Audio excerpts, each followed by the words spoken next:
Je suis Nicole King, éco-artiste et ingénieure environnement. Donc j'ai deux métiers que j'associe. J'étais d'abord scientifique de terrain. J'ai travaillé 10 ans dans l'industrie pétrolière. J'étais responsable des études d'impact des champs pétroliers offshore. Ensuite, j'étais au Fonds mondial pour la nature, expert eau et pollution. Ces deux métiers, je les associe maintenant l'art et la science pour faire de la peinture militante, principalement sur les défis de l'Anthropocène liés à la protection de l'océan. Le souvenir extraordinaire que j'ai, le plus important et qui a forgé toute ma démarche, c'était une mission en terre de feu, donc au sud de l'Argentine, où j'étais dans un environnement absolument incroyable avec des vents violents et une nature vierge. Et j'ai eu un coup de foudre pour des oiseaux de mer qui n'étaient absolument pas effrayés par l'homme. Donc j'ai vu la nature vierge avant qu'elle ne soit détruite. Et cette mission a été vraiment une aventure. J'ai risqué ma vie, j'ai atterri pendant une tempête de neige alors que l'aéroport était fermé. On a perdu un homme en mer parce qu'il est tombé à cause du vent.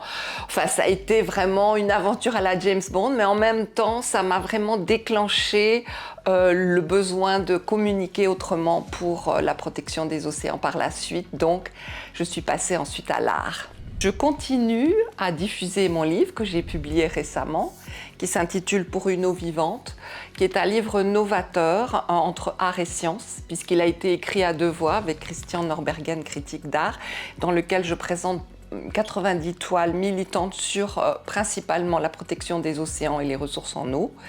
Et ce livre, donc, je le diffuse par des expositions, par des conférences.